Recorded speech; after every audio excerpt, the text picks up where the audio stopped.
నేను రాకపోతే మీరంతా బాధపడతారని వచ్చానే తప్ప ఆయన కోసం కాదు. గుళ్ళో ప్రమాణం చేసిన దగ్గర నుంచి డాడీ వాళ్ళ ఇంటి వైపు వెళ్ళట్లేదు, వాళ్ళతో మాట్లాడలేదు. ఇక నుంచి కూడా ఇలాగే ఉంటారు.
మీతో కొంచెం మాట్లాడాలి.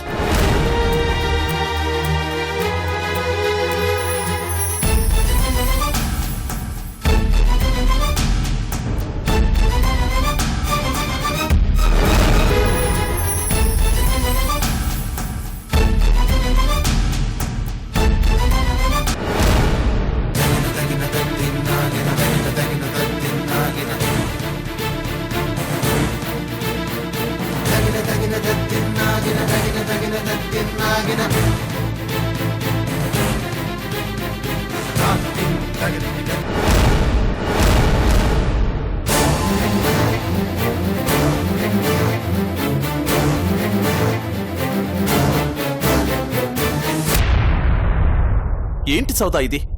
నీకేమైనా పిచ్చి పట్టిందా? ఏం చేస్తున్నావో అర్థమవుతుందా? నువ్విలా డైరెక్ట్గా ఇంటికొచ్చేస్తే జరిగే పరిస్థితులేంటో తెలియవా నీకు? ఆ మాత్రం ఆలోచన లేదా? ఉంది, కానీ తప్పలేదు. సౌదా, 20 ఏళ్ల తర్వాత తిరిగి ప్రశాంతత రాబోతున్న ఇంట్లోకి ఇప్పుడు నువ్వొచ్చి మళ్లీ తుఫాన్ లాంటి పరిస్థితులు రావడానికి కారణమవుతున్నావు తెలుసా? అంతకన్నా భయంకరమైన పరిస్థితే రాబోతోంది. అందుకే నేను రావాల్సి వచ్చింది. అర్థం చేసుకోండి. అప్పటికి ఫోన్ చేశాను, కానీ ఆవిడ లిఫ్ట్ చేసింది.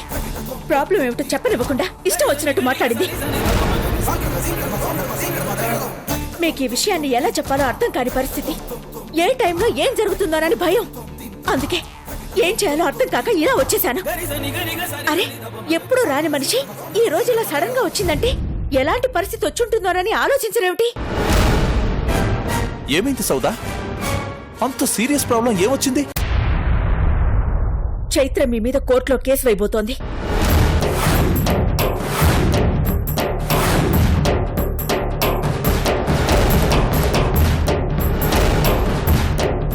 చైత్ర చైత్ర నా మీద కోర్టులో కేసు వేయబోతుందా? ఏమని? మీరు తనని కూతురుగా అంగీకరించి అందరికీ చెప్పాలని, అందుకు DNA టెస్ట్ చేయించమని కోర్టులో కేసు వేయడానికి రెడీ అవుతోంది. ఏంటి సౌదా నువ్వు చెప్పేది? కోర్టుకు వెళ్ళాలనుకోవడం ఏంటి? అంత అవసరం ఏంటి? ఎవరికి బాధ కలగకుండా అందరికీ న్యాయం చేయాలని చూస్తున్నాను కదా. మరి అర్థం చేసుకోకుండా ఈ పిచ్చి ఆలోచనలేంటి? అసలు ఎవరు నేర్పుతున్నారు తనకి ఇవన్నీ? అది కాదు సౌదా, చైత్ర ఇలాంటి ఆలోచనలు చేస్తుంటే నువ్వేం చేస్తున్నావు? తప్పని చెప్పాల్సిన అవసరం లేదా? అన్ని రకాలుగా సర్ది చెప్పడానికి ప్రయత్నించాను, కానీ అది అడుగుతున్న ప్రశ్నలకి నా దగ్గర సమాధానం లేదు. ప్రస్తుతం అది నా మాట వినే పరిస్థితుల్లో లేదు. కోర్టుకు వెళ్లకుండా దాన్ని ఆపే శక్తి నా దగ్గర లేదు. ఏం మాట్లాడుతున్నావు సౌదా నువ్వు? ఆపే శక్తి లేదని చూస్తూ ఊరుకుంటావా? కోర్టుకు వెళ్తే జరిగే పరిస్థితులేంటో తెలియవా నీకు? ఇన్ని రోజుల నుంచి కాపాడుకుంటూ వస్తున్న పేరు, పరువు, గౌరవం, మర్యాద అన్నీ రోడ్డున పడతాయి. నలుగురిలో నవ్వుల పాలవుతాం. ఈ మాత్రం అర్థం కావట్లేదా నీకు? అర్థమైంది కాబట్టే పరిస్థితి అంత దూరం రాకూడదని ఆలోచించాను కాబట్టే ఇంత దూరం వచ్చింది. చెప్పాల్సింది తనకి, ఆపాల్సింది తనని. అది వదిలేసి నా దగ్గరకు వస్తే నేనేం చేయగలను? మీరే చేయగలరు. కోర్టుకు వెళ్లకుండా చైత్రను మీరు మాత్రమే ఆపగలరు. నీ మాటే వినట్లేదని చెప్తున్నావు. మరి అలాంటప్పుడు నేను చెబితే నా మాట వింటుందని ఎలా అనుకుంటున్నావు? మాటలతో మీరే కాదండి, దేవుడొచ్చి చెప్పినా వినే పరిస్థితుల్లో చైత్ర లేదు. మరి నేను మాత్రం ఆపగలనని ఎలా అనుకున్నావు? చూడండి, కాళ్ళు కడిగి కన్యాదానం చేయడానికి మీరు ఒప్పుకోకపోవడం వల్లే తను కోర్టుకెళ్లడానికి నిర్ణయించుకుంది. అందుకని మీరొక్కసారి చైత్రతో మాట్లాడి తను కోరుకున్నట్టే చేస్తానని చెప్పండి. ఏ సమస్య ఉండదు. అలాంటి అవకాశమే ఉంటే ఇదంతా ఇలా అడగాల్సిన అవసరం లేదు సౌదా. నా కూతురి పెళ్లి చేయడం నా బాధ్యత. కానీ ప్రస్తుతం నేను ఆ బాధ్యత తీసుకుని అడుగు ముందుకు వేయలేని పరిస్థితుల్లో ఉన్నాను. అర్థం చేసుకోండి. చూడండి, పరిస్థితి నా చేయి దాటిపోయిందని మీరే ఏదో ఒకటి చేసి ఈ సమస్యను పరిష్కరించమని చెప్పడానికే వచ్చాను. కానీ మీరు అర్థం చేసుకోవడం లేదు. ప్రస్తుతం నేనేమీ చేయలేని పరిస్థితిలో ఉన్నాను. అంతా మీ చేతుల్లోనే ఉంది. ఇక మీ ఇష్టం. సౌదా సౌదా సౌదా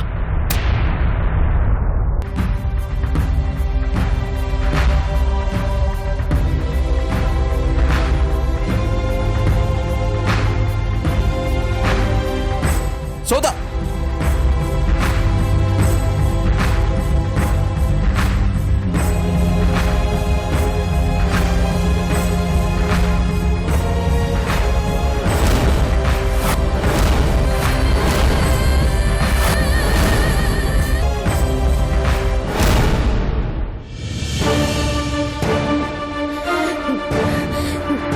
దాని పేరు వింటేనే కంపరం నాకు. దాని ఊసెత్తితేనే ఒళ్ళు మండిపోద్ది నాకు. ఈ భూమి మీద దారుణంగా అసహించుకునే వ్యక్తి ఎవరైనా ఉన్నారు అంటే అది మాత్రమే నా గుమ్మం తొక్కడానికి అర్హత సరిపోని ఆ బజారు మనిషి ఏకంగా నా ఇంట్లోకి వచ్చి అందరి ముందు నా మొగుడి చేయి పట్టుకొని మాట్లాడాలని గదిలోకి తీసుకెళ్ళిందంటే ఎంత ధైర్యం దానికి!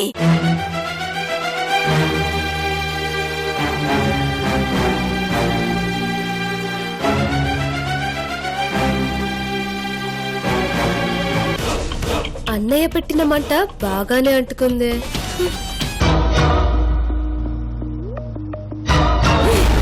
ఆ ధైర్యం దానిది కాదు, మీది. మీరిచ్చింది. మీ చేతగానితనానిది, మీ అలసది. నా ఇంటికి ఎందుకొచ్చావి అని అందరి ముందు నాలుగు పీకి బయటకు తరమాల్సింది పోయి అది చేయి పట్టుకోగానే ఎగేసుకుని దాని వెనక్కే పోయి దాంతో మాట్లాడి దాన్ని బతిమాలుకుంటూ బయటకొచ్చారంటే దీన్ని బట్టే అర్థమవుతోంది అది మిమ్మల్ని ఎంతగా కట్టిపడేసిందని. దీన్ని బట్టే అర్థమవుతోంది మీరు మాకంటే దానికే ఎక్కువగా విలువిస్తున్నారన్నది.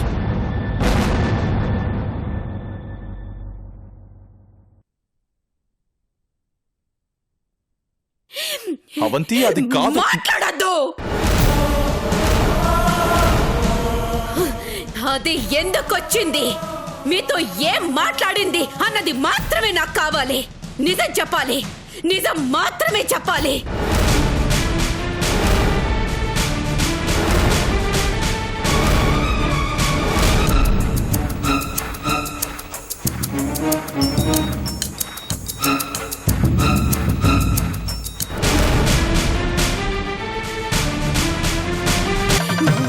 చెప్పండి, ఎందుకొచ్చింది అది చెప్పండి.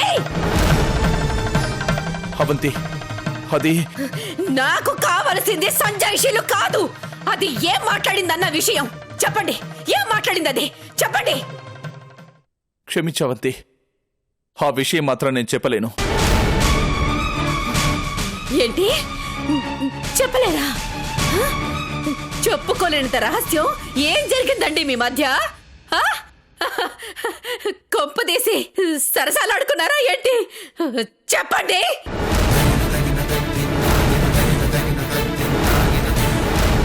అక్కడికి వెళ్ళినప్పుడు ఎలాగో ఆడుకుంటూనే ఉంటారు కదా సరసాలు.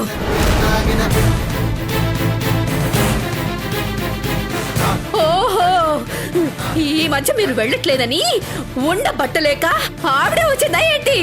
అవంతి!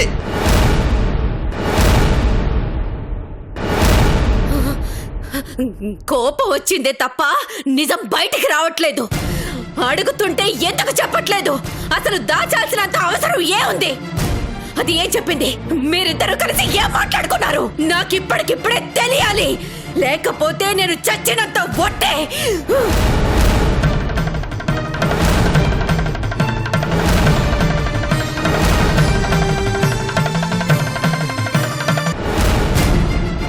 మమ్మీ ఏంటా మాటలు?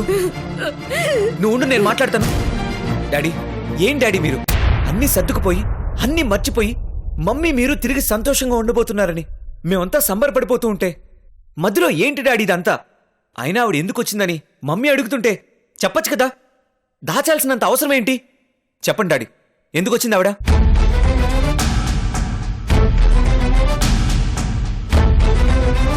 అది నేను చెప్పలేను రిషి. ఇలా చేసుకునే డాడీ 20 ఏళ్లుగా కలిసి ఉండి కూడా విడివిడిగా బ్రతకాల్సిన పరిస్థితి తెచ్చుకుంది. చేతులారా మీరే మీ మధ్య దూరాన్ని ఇంకా ఇంకా పెంచుకుంటున్నారు తెలుసా? గురించి ఈ రోజు నుంచి ఇంట్లో ప్రతిరోజు సంతోషంగా ఉంటుందనుకున్నాన్రా. అనుకున్నంతసేపు కూడా ఈ ఆనందం నిలబడేలా లేదు. వద్దు విరించి, మళ్ళీ మీ మధ్య దూరం పెంచుకోవద్దు. సౌదామిని ఎందుకొచ్చిందో చెప్తే ఏ గొడవ ఉండదు కదా. చెప్పు విరించి, ఎందుకొచ్చింది? చెప్పండి అంకుల్. మీరలా మౌనంగా ఉంటే సమస్య ఇంకా పెద్దదవుతుంది. చెప్పండి uncle.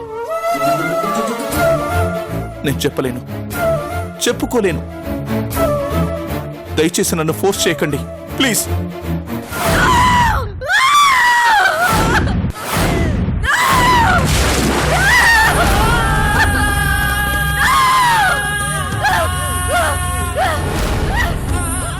Mummy mummy Avanti, mummy, Avanti, నేను చెప్పేది విను. ఏంటి నా మాట విను. మమ్మీ, ఏం చేస్తున్నావు నువ్వు? అవంతి, అవంతి, ఆగు, నిసి. మమ్మీ, ప్లీజ్, మమ్మీ, నేను చెప్పాను విను, మమ్మీ. Please, mummy. అవంతి, ఆగు, నిసి. మమ్మీ,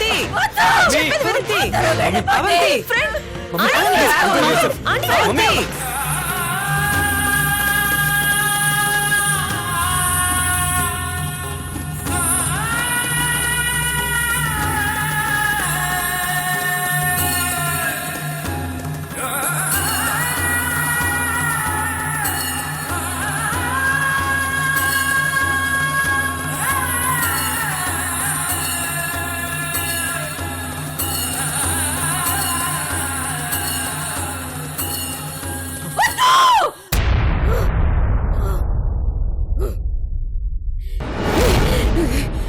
ఒట్టు పెట్టుకున్న విషయం చెప్పలేదంటే నేను చచ్చినా పర్వాలేదనేగా. ఏంటవంతి ఆ మాటలు? మాట్లాడకండి. ఎందుకేరా, ఎందుకే ఇలాంటి పరిస్థితి వస్తుందనే 20 ఏళ్లుగా నాలో నేనే కొమిలిపోతూ బ్రతుకుతున్నాను.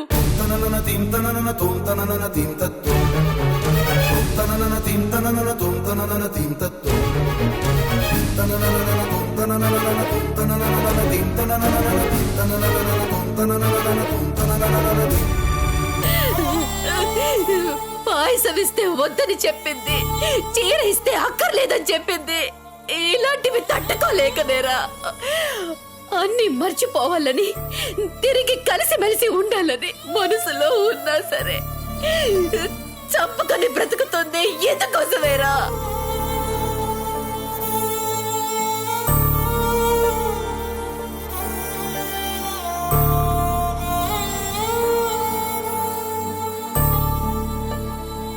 నాన్న అందరినీ మర్చిపోయాడు, నువ్వే సర్వస్వంగా మనం మాత్రమే ఆయన కుటుంబంలా బ్రతకాలనుకుంటున్నాడు. అర్థం చేసుకో అమ్మా అని నువ్విందాక అడిగినప్పుడు నేనేం చెప్పానో నీకు గుర్తుందిగా?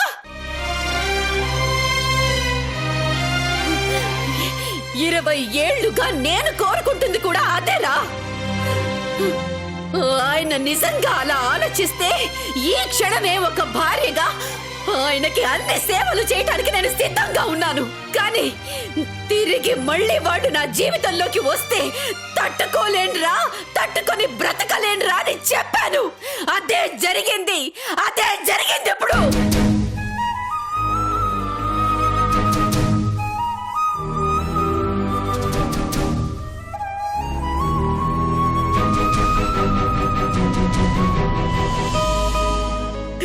నేను మళ్ళీ మోసపోయాను. నాకు తెలుసు. Please mummy, mummy, mummy, mummy, mummy, Avanti, mummy, door తీ మమ్మీ, మమ్మీ, ప్లీజ్, డోర్ తీ mummy, mummy, please, mummy, mummy, please, mummy, mummy, దయచేసి డోర్ తీ మమ్మీ, మమ్మీ, ప్లీజ్, డోర్ తీ మమ్మీ, డోర్ తీ మమ్మీ, మమ్మీ. ఏంటి మీ గోల? నేనేదైనా చేసుకుంటానని భయమా? నేను చచ్చిపోయేంత పెరిగేదాన్ని కాదు. ఇలా కోపంగా వెళ్ళి లోపల గడివేసుకుంటే భయం లేకుండా ఎలా ఉంటుందమ్మా? అలా ఆలోచిస్తే నేను 20 ఏళ్ల క్రితమే చచ్చిపోవాలరా. అది ఎందుకొచ్చిందో, ఏం మాట్లాడిందో తెలిసేదాకా నేను ఇక్కడే ఉంటాను. అప్పటిదాకా పచ్చి మంచినీళ్ళు కూడా ముట్టుకోను.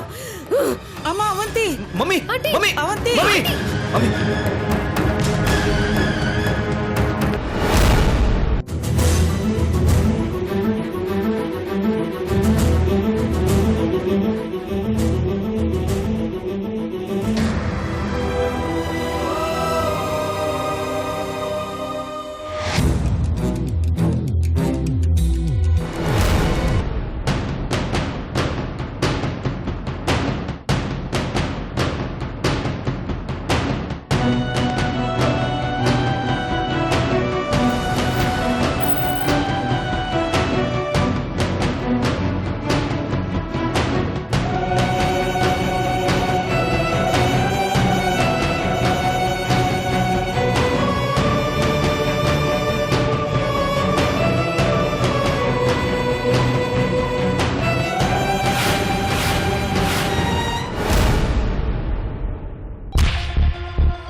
అమ్మా, ఏమైందమ్మా? ఎందుకలా ఉన్నావు? ఏం లేదు, అంతా నువ్వనుకున్నట్టే, నువ్వు చేయాలనుకున్నట్టే జరుగుతుందిలేమ్మా. ఏమైందని అడుగుతుంటే ఏదేదో మాట్లాడతావేంటమ్మా? అసలు ఎక్కడికెళ్ళావు నువ్వు? మీ నాన్న దగ్గరికి.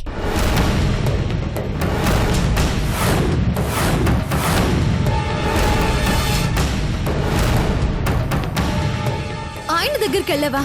ఎందుకు? నువ్వు కోర్టుకు వెళ్ళబోతున్న విషయం చెప్పడానికి. ఏంటమ్మా నువ్వు? ఏంటి నువ్వు చేస్తున్న పనులు? అయినా ఈ విషయం ఆయనకు చెప్పాల్సిన అవసరం ఏంటి? అవసరం కాదు, బాధ్యత. ఏంటమ్మా, ఏంటి బాధ్యత? మనం వెళ్ళి అడుక్కున్నాం, మరైనా తీసుకున్నాడా బాధ్యత? అసలు ఆలోచించాడా? కనీసం జాలి పడ్డాడా? అలాంటి వ్యక్తికి చెప్పడానికి వెళ్ళావు చూడు, చాలా ఆశ్చర్యంగా ఉందమ్మా. అమ్మా, నీది బాధ్యత కాదు, బాధ. కోర్టుకు వెళ్తే ఆయన పరువు పోతుందేమోనన్న బాధ. అవును, బాధే. భర్త పరువు పోతుంటే ఏ భార్యకైనా బాధ లేకుండా ఎలా ఉంటుంది? భర్త? నీ మాటలు వింటుంటే ఏం మాట్లాడాలో అర్థం కావటం లేదమ్మా. భార్య అని చెప్పుకునే హక్కు నీకు, కూతురు అని చెప్పుకునే అర్హత నాకు లేకే కదమ్మా ఈ బాధలన్నీ. నువ్వు ఆలోచించినట్టే ఆయన కూడా ఆలోచించుంటే మనం ఇన్ని అవస్థలు ఎందుకు పడతాం? కోర్టుకు వెళ్ళాలని ఎందుకు ఆలోచిస్తాం? చెప్పమ్మా. కావచ్చమ్మా, కానీ వాటిని సాధించుకోవడానికి కోర్టుకెళ్లాలనుకోవడం మాత్రం కరెక్ట్ కాదు. అలా అనుకుంటే ఈ పాటికి ఎప్పుడూ ఆ పని చేసుండేవాళ్ళం కదా. 20 ఏళ్ల నుంచి ఎందుకిలా ఎదురు చూస్తూ ఉంటాను చెప్పు. హ్మ్, ఇప్పుడు కూడా చేయకపోతే ఇంకో 20 ఏళ్ళైనా సరే ఇలాగే ఎదురు చూస్తూ ఉంటావమ్మా. చూడమ్మా, మన బాధని పరిస్థితిని అర్థం చేసుకోనందుకు, అడిగినా కూడా తండ్రి బాధ్యతను తీసుకోనందుకు ఆయన మీద నీకు కోపం రావాలి. కానీ ఇప్పటికీ ప్రేమ చూపిస్తూనే ఉన్నావు. ఆయన గౌరవం గురించి ఆలోచిస్తున్నావు. మరి నీ ప్రేమ, మంచితనం ఆయనకెందుకు అర్థం కావడం లేదమ్మా? వాటిని అర్థం చేసుకునే మనసే గనక ఆయనకుండుంటే ఆయనతో మాట్లాడొచ్చాక కూడా నువ్విలా ప్రవర్తించవమ్మా.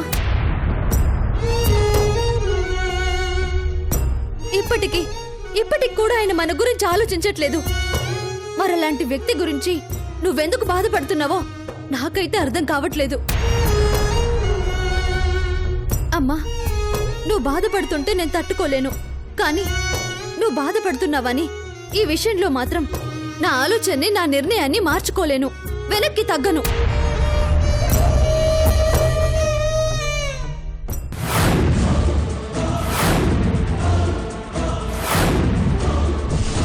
సౌదామిని